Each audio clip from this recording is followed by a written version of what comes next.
I think that most of us know of stories of families that have split up, and we are aware that even in the most amicable of situations, those setups can certainly be difficult on our children.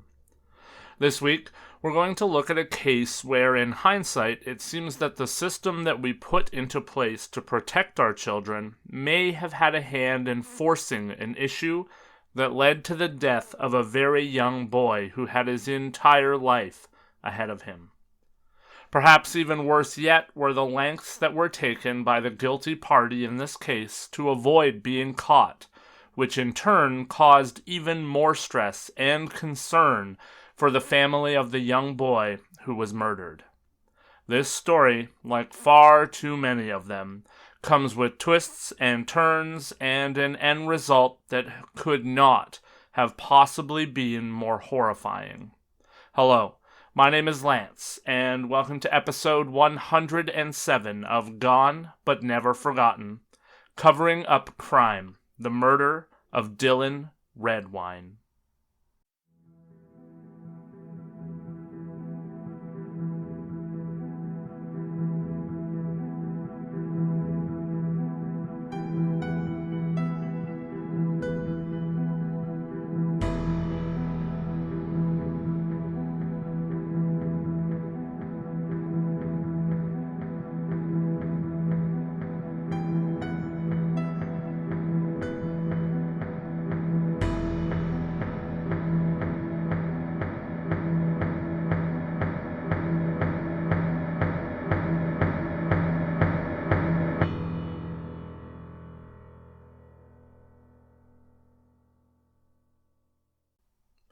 Dylan Redwine was born to his mother, Elaine Hall, and his father, Mark Redwine, and he had one brother as well from Elaine and Mark, named Corey.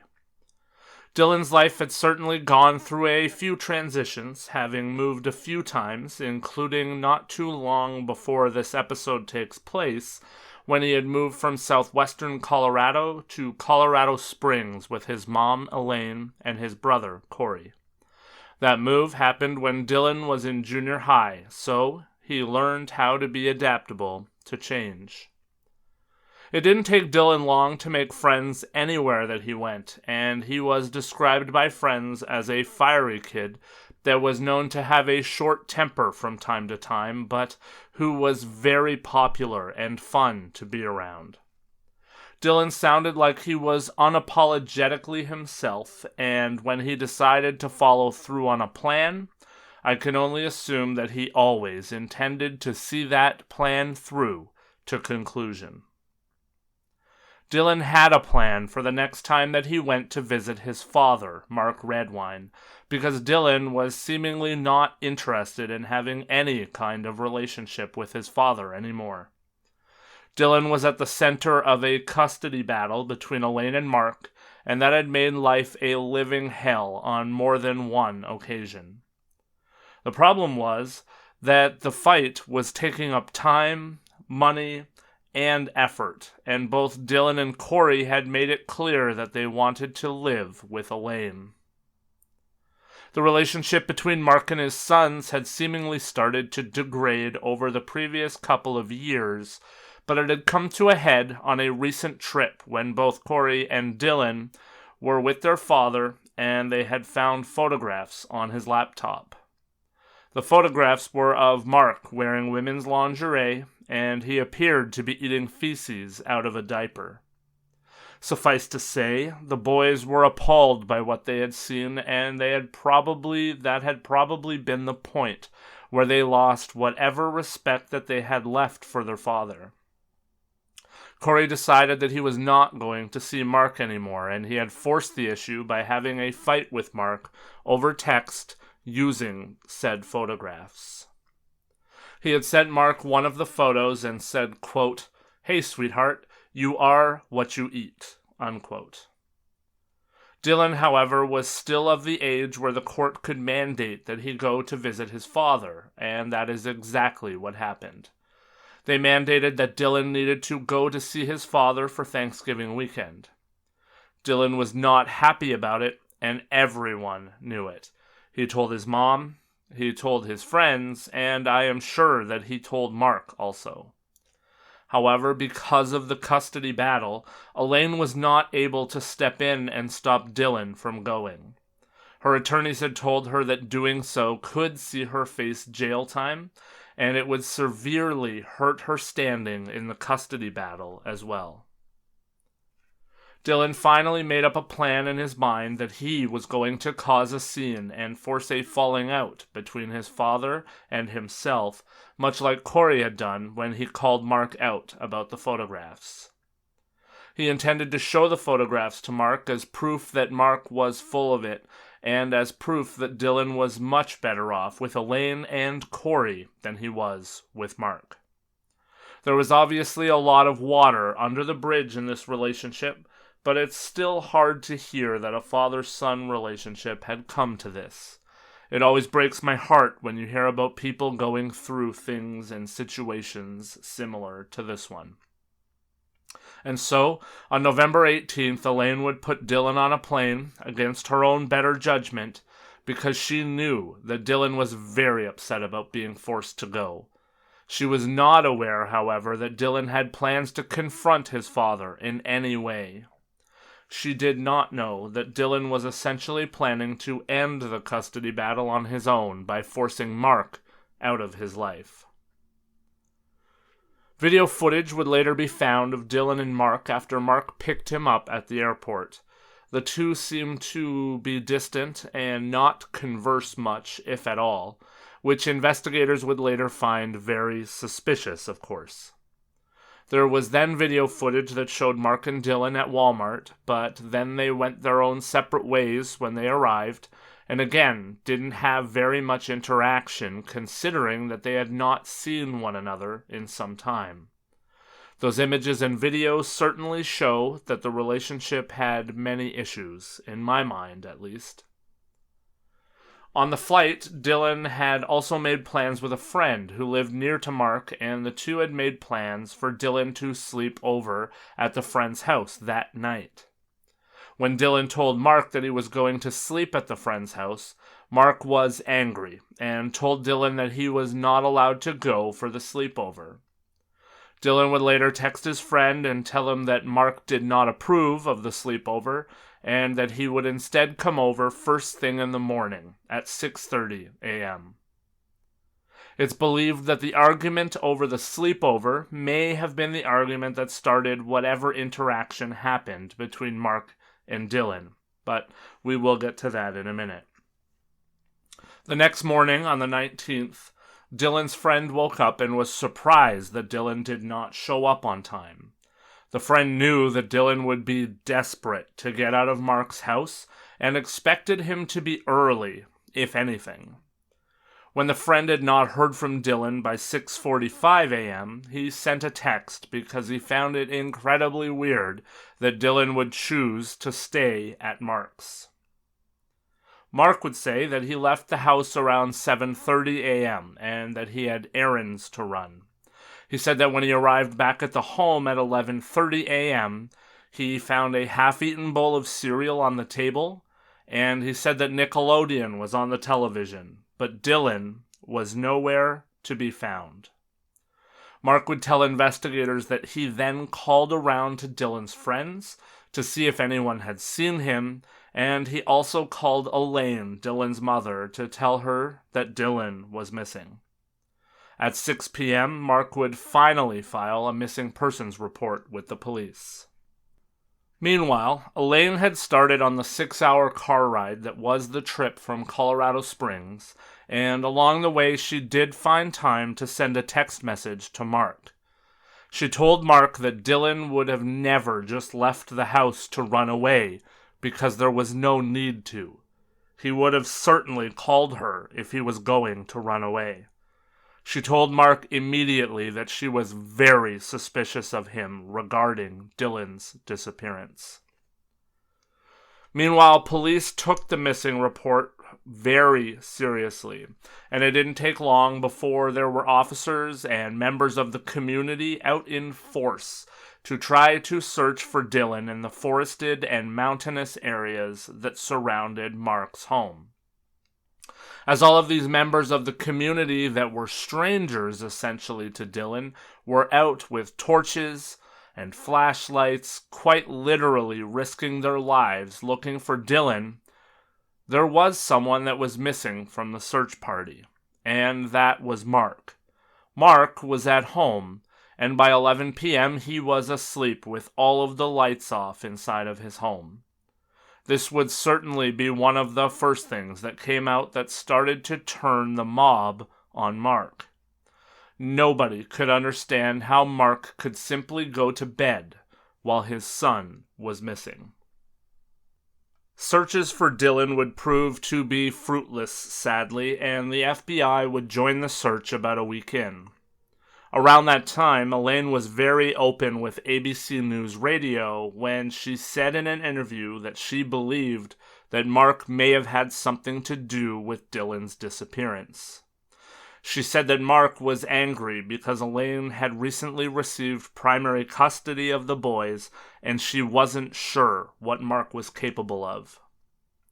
Ironically, a day later, Mark would make his first public appearance since Dylan had gone missing at a public vigil for Dylan. Mark said that he did not believe that Dylan had run away because there was no reason for Dylan to run away, and there was nothing for Dylan to run away from. This comment would be ironic later. On November 29th of 2012, the La Plata County Sheriff's Office would execute a search warrant on Mark's home in relation to and looking for evidence regarding Dylan's disappearance. Investigators would find traces of Dylan's blood in Mark's living room, and they also would search the premises with cadaver dogs, and they would indicate that there had been a corpse in the living room of Mark's house and also in the bed of Mark's truck. The cadaver dogs would also hit on the washing machine and the clothes that Mark had indicated that he was wearing on the night of November 18th. All of that evidence and information certainly did little to take Mark Redwine off of the list of potential suspects within the case. Seemingly making him even more of a person of interest was the fact that a couple of months after Dylan had gone missing, Mark's other ex-wife came forward, and she said that Mark had told her in the past that the mountains near his home were the perfect place to hide a body, if she ever needed to do so. On a separate occasion, she also said that Mark had told her in no uncertain terms that he would kill their children before he would let her have custody. Those words are absolutely haunting if true, and sadly that is the mindset of some people. The battle between Elaine and Mark would wind up becoming more and more public. Sadly, on some levels, I think that was because there were certain channels and there were certain shows that saw the potential for drama and ratings, and they drew on it. On an episode of Dr. Phil, Mark and Elaine spent much of the show throwing barbs and accusations at one another, and perhaps most of note was the fact that Mark refused to take a lie detector test. As the two of them continued to spew their venom at one another, the case itself was sadly stuck in the mud and getting colder by the day. There was no new evidence of Dylan or remains of Dylan to be found. They did not even have evidence that they were dealing with a homicide. And then they did. On July 27th of 2013, getting close to a year after Dylan went missing, approximately 8 miles or 13 kilometers from Mark's home, the partial remains of a person were found in the forest approximately 100 yards off of an ATV trail. The remains would quickly be identified as being those of Dylan Redwine, and the case obviously went from being a missing persons case to a homicide investigation. Investigators, though, were still unable to determine a cause of death because the remains had been decapitated, and investigators were unable to recover Dylan's skull.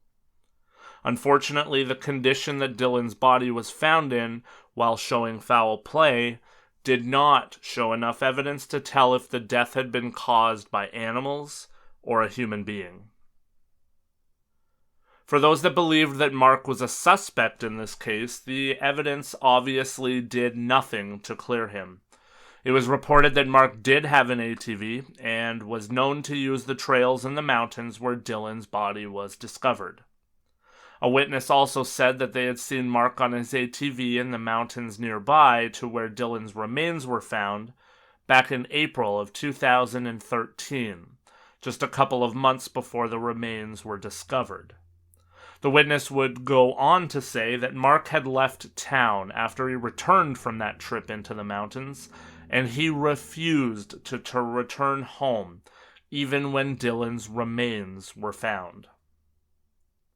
Elaine, though, was certain now that Mark was involved, and only 2 days after the remains were announced as being Dylan's on the 29th, Elaine would file a wrongful death suit against Mark in regards to the death of Dylan. In the end, this particular lawsuit would not come to conclusion because the statute of limitations would run out on it. On August 19th of 2015, Mark Redwine was finally and officially announced as being a person of interest in the death of Dylan Redwine by the La Plata County Sheriff's Department. At this point as well in their systems, the case was changed from one where the cause of death was undetermined to the cause of death being turned to homicide. And then, in November of 2015, things finally changed. A pair of hikers came across a skull while they were in the forest, approximately 2 miles down the road from where Dylan's remains had been discovered. A test would determine that the skull did indeed belong to Dylan. The skull showed several knife wounds centered mostly around his left eye, and investigators were also able to determine that those wounds had occurred at, or near to, Dylan's time of death.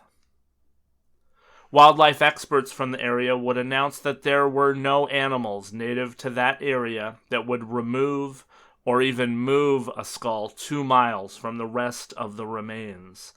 As such, investigators did operate under the assumption that whatever had happened to Dylan, including the decapitation, had been done by a person rather than an animal.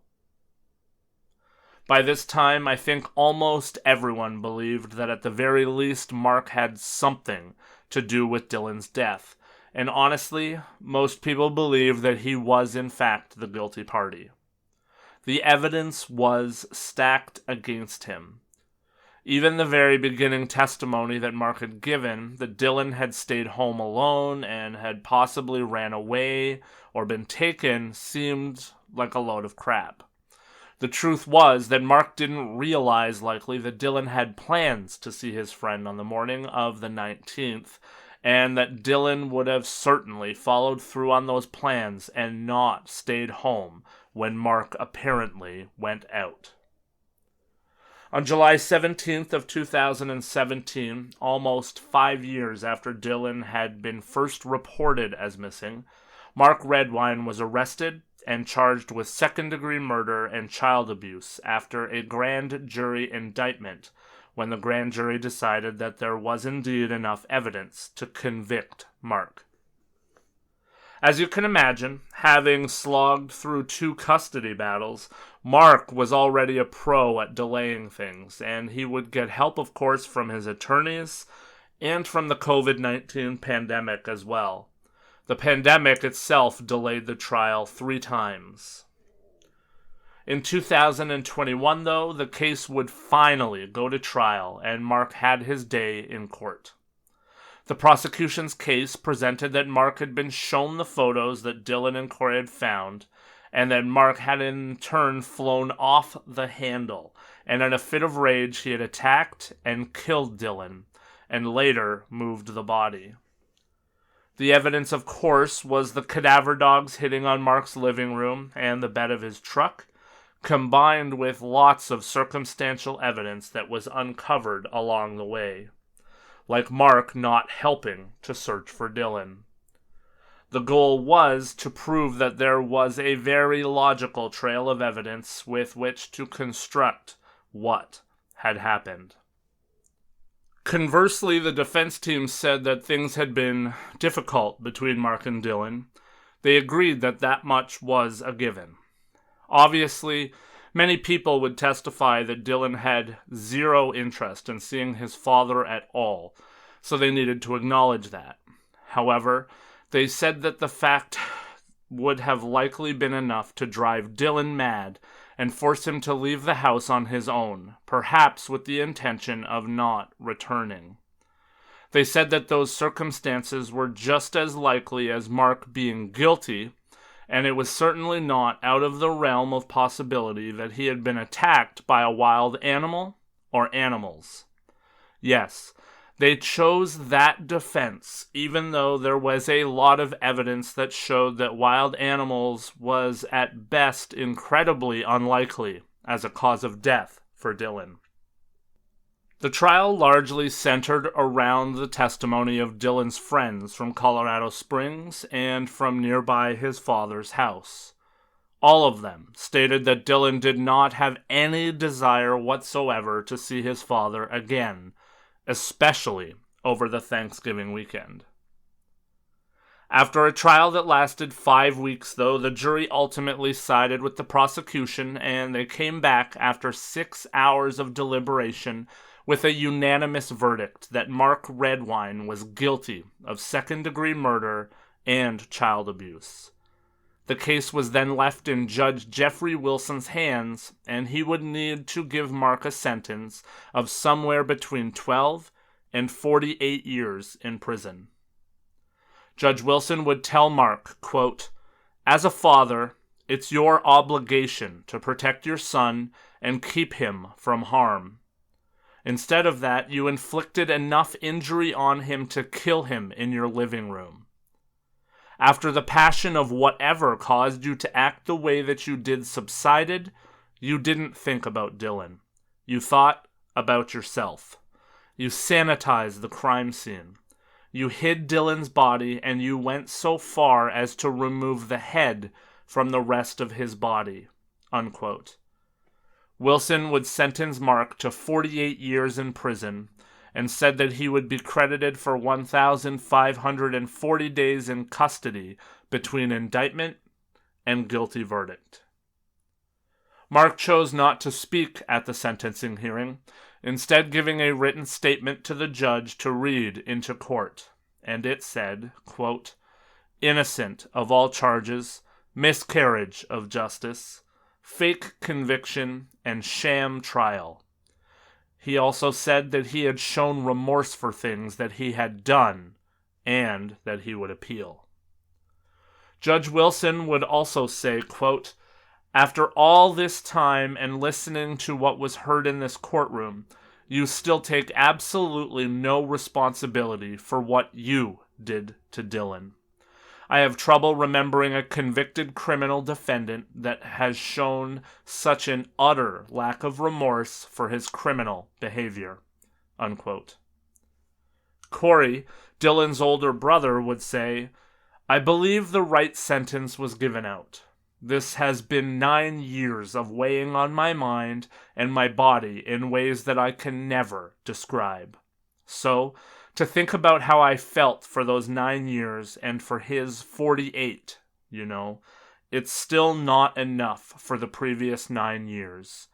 The heartache that our family has endured." Unquote. In November of 2021, attorneys for Mark Redwine notified that they intended to appeal, and they mentioned that they would be appealing objections at trial, sufficiency of evidence, and sentencing. They also asked for transcripts from all hearings going all the way back to 2017. As of press time, there is no information on how or if those appeals are continuing. So, that is where this case sits. So, I'll put a wrap on another episode of GBNF, and of course, thank you all for spending some time with me. Please give us a follow or a like on social media. You can find us on X, formerly known as Twitter, at GBNF Podcast. You can also find us on Instagram and TikTok by using at GBNF Pod, or on Facebook by searching out facebook.com/GBNF Podcast. If you would like to support the show financially, you can do so by signing up as a patron over at patreon.com/GBNF Podcast. And, of course, you can help the show immensely by giving us 5-star reviews, follows, and likes wherever you are taking in this podcast. Every little bit helps. So, I'll leave you by thanking you again for spending a piece of your week with me, and I hope that this podcast, as always, finds you well and that you are endeavoring to be better in your everyday life. See you next time on Gone But Never Forgotten.